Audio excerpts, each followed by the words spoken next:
Hey everybody, welcome back to the show. Glad to be here with you. Love being able to debut our Cabral HouseCalls each and every weekend. Hopefully you get to tune in as they become live on Saturday and Sunday. This is episode 2445. And you can always find all of the most up-to-date podcasts over at stephencabral.com/podcast. That's Stephen Cabral, Stevens with a PH. .com/podcast. Today's episode 2445.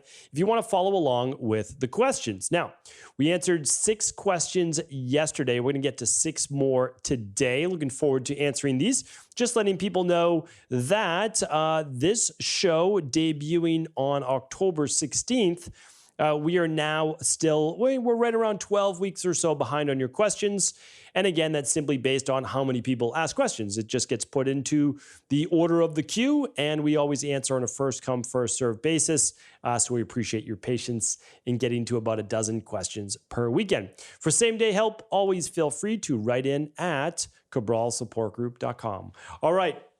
Let's dive in. First question is from Kaylee. Kaylee says, "Hi, Dr. Cabral. I'm looking for answers for my 3-year-old daughter who was diagnosed with loose Anagen syndrome. Ever since she was a baby, she loses massive amounts of hair every February. I'm not sure what it is about this month in February. We live in Wisconsin, so it's winter at that time, but that is the exact time it occurs every year. The past couple of years, her hair has grown back well after she loses so much every February. But this year, it is not growing back as well. The hair that she does have is extremely thin and fine, gets tangled easily and falls out easily. Any ideas of possible root causes for this condition? What we can do to help with this? Thanks." Okay, so this, again, I don't do any prep work for the show. This is just based on 20 plus years in the industry and seeing a lot over the years, helping now well over 250,000 client appointments. And it's interesting because you said it only happens in February. Now that's the strange part. Hair loss is not strange. And I have a whole article, and hopefully many of you have already read it. It's at stephencabral.com/hair-loss. I've done a lot of research on hair loss. And what I did on that article was literally just present to you everything we know to help someone stop hair loss and regrow it for both men and women. So that's that. For a 3-year-old, a little different, right? Very, very interesting. Why would a 3-year-old be losing their hair? That shouldn't happen. Now, do keep in mind there's 3 different phases of hair growth and loss. There's technically, they say 4 sometimes. I've explained that before. But anagen, catagen, telogen, and anagen, it just means hair growth. And so it's strange. They call it loose Anagen syndrome. But regardless of what conventional medicine gives things for a name, your 3-year-old is losing lots of hair. So here's what we need to look at. Why February? Because that's the odd part, right? That's when it happens. So I'm thinking, okay, just like Boston, it's the dead of winter. What may you be low on? Well, you may be low on vitamin D3. So could it just be like really low levels of vitamin C, really low levels of vitamin D? I don't know if she's on any medication that could be causing it. Is there, be strange for low thyroid in a 3-year-old, right? Could be low iron. Like what if your daughter's anemic? So these are all labs you can absolutely run with your PCP to look at thyroid, to look at iron. So you don't want to just run iron, you want to run TIBC. You also want to run ferritin, transferritin levels, thyroid levels, and hard to run vitamin C, but she could obviously take some vitamin C, and that would be fine. And you can get that as food-based if you want. You can get it however you want. Vitamin C gummies, like whatever you decide it works best for you. So that's where I would start, and that would be my recommendation, is looking at nutrient-based deficiencies. That's where I would start, because it's happening 1 month of the year. If it was like ongoing, okay, maybe there's exposure to certain toxicities, but I'm not going to start there. I would start with what I just mentioned. All right, and I'd like to give you my disclaimer. I'm not here to provide any medical advice, medical treatment plans, medical cures, or medical diagnosis. All right, Haley's up next. "Hi, Dr. Cabral. I have 2 kids. Both of them eat very well, and both have very different levels of yellowish teeth. My daughter is very mildly yellow, but my son's is more yellow-brown. They eat very well. They've grown up vegetarian or vegan, but my son also has diagnosed with Crohn's last year. Maybe that has something to do with things. Not sure. We've always gone to a holistic dentist. He thinks that 30s are very healthy, but I don't believe they should be this discolored. I don't know what 30s means. It's probably just a typo from voice text. That happens to me all the time. If you have any ideas, would love to know. Thanks so much again for your time. All right, well, what typically discolors teeth?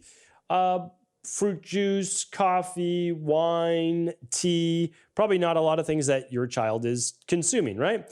But then there's also medications that they may be taking, certain like high doses of fluoride that can be like more mottled teeth, like white spots. What else? Medications is a big one. And then there's obviously, there is genetics in terms of like teeth color. Like it does matter. Some people have much more white teeth. Some have a little bit yellower. Some have a little bit grayer. And you can kind of see it like the whole family has a little bit more of that to varying degrees. So one more is that when the teeth start to lose some of their enamel, they can actually start to discolor a little bit more gray or a little bit more yellow. So I just wondering if there's like a breakdown on the enamel from like soft drinks or bacteria issues in the mouth. And if there's bacteria issues in the gut, which there most likely is with Crohn's, there could be the same in the mouth. So I think that's where I would start for sure. I would definitely start on rebalancing the gut and stress with Crohn's. And you can look up all my shows on Crohn's if you'd like. Or you can take my gut course at stephencabral.com/courses. And what else would I recommend? Coconut oil does a great job at whitening the teeth naturally.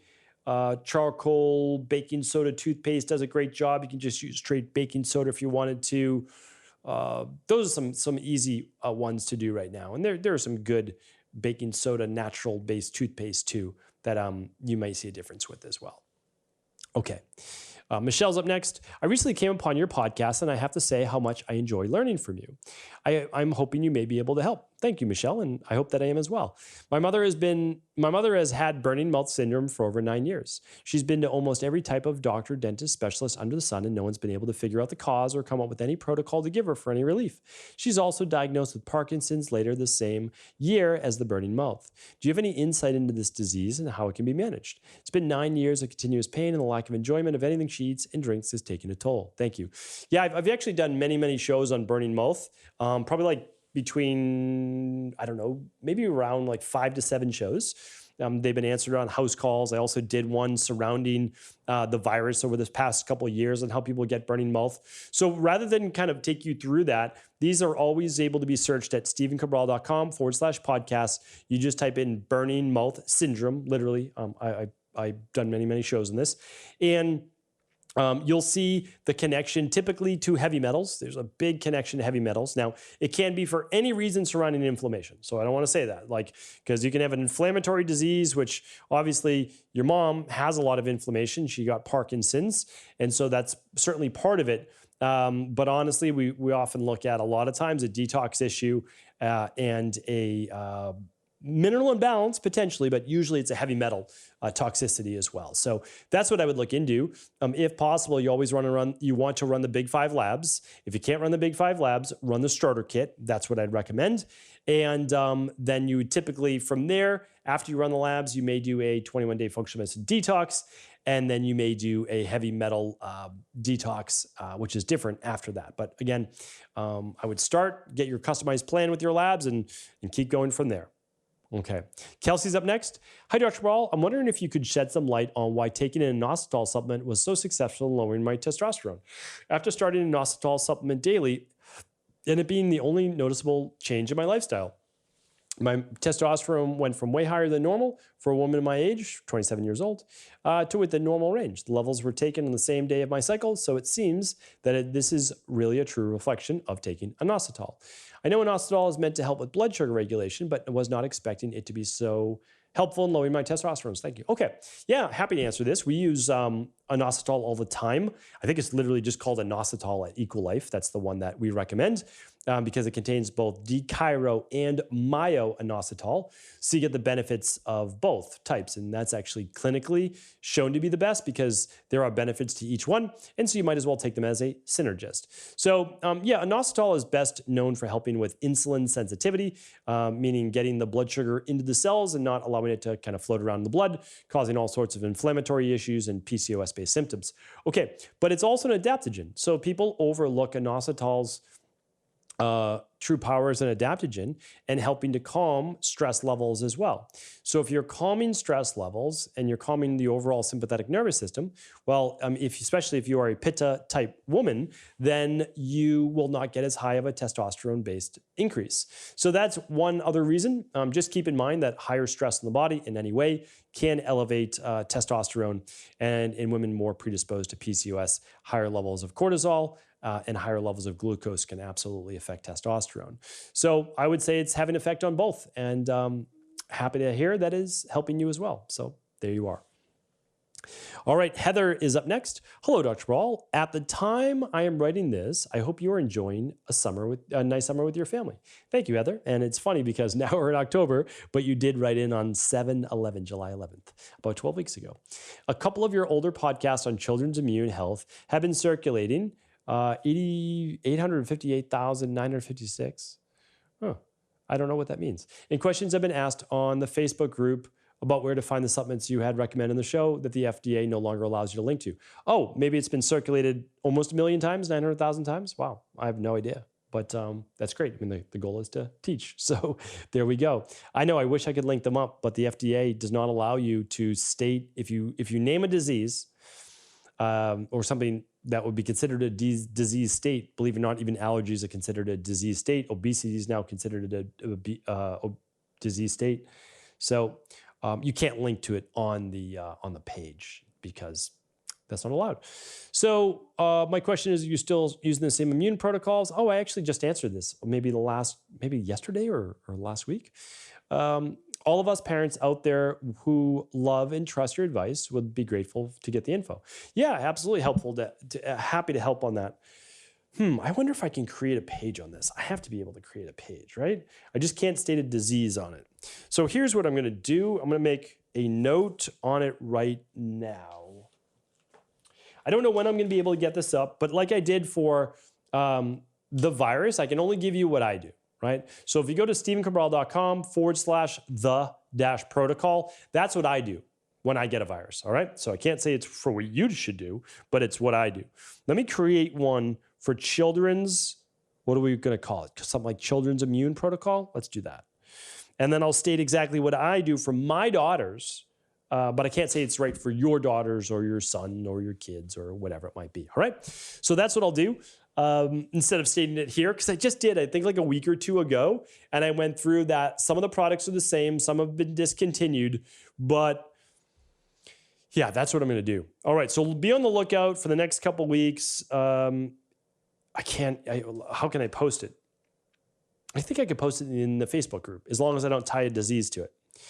But I'm going to try to call it like children-immune-protocol.